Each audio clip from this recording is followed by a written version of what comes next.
Hi, this is Tapioca, my little fur baby.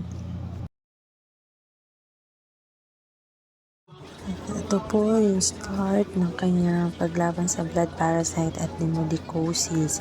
So, ayan po, yung mga sugat ay kumalat na sa buong katawan niya, ulo, ayan, tenga. So, noong January 2, nagpunta po kami sa pathology at doon nalaman na meron nga talaga siyang pneumococcosis at nag-positive na rin siya sa blood parasite. So, binigyan siya ng maraming gamot, niliseta. So, every 2 weeks pinupunta namin siya para i-CBC, para ma-monitor kung bumababa ba yung platelets niya at saka yung mga bacteria infection. So pati mata niya affected na ng bacteria, mga pagkain niya. So iwas muna siya sa malansa.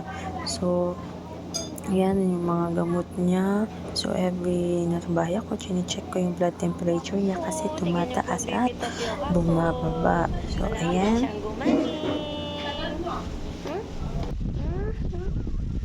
Tapos eto, galing kami niyan ulit sa vet. So, sinibisi siya. So, bumaba yung kanyang platelets. Umabot hanggang 100. So, in-advise kami na painumin siya ng tawa-tawa.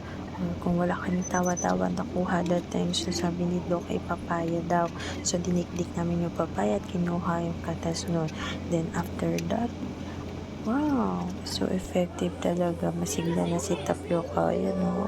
Nakikita siya, nakikipagharutan na. So, maganda pala yung papaya, guys. Para sa may mga blood parasite na dog. And very effective. Tapos, nung binalik siya sa, sa vet, yung kanyang platelets ay na 400 na. Diba? Ang laki na tinaas niya, sabi ni Doc Rose. Yan yung kanyang last visit ng February 27. Malaki na yung naging improvement ng skinny Tapioca. So, ayan, CBC ulit para ma-check kung yung infection sa kanyang blood ay magiging normal na. And then after that, sabi ni Doc ay okay na. So normal na lahat. So continuous na kanya mga vitamins. Ayan o, meron na siya mga buhok sa kanya. So very, very, very happy talaga. So, yun. After ilang months, ibabalik na rin sa normal ang buhok ni Tapioca. So, yun lamang po. Maraming salamat po sa Pathology Animal Hospital sa panguna ni Doc Jello. Thank you. Bye!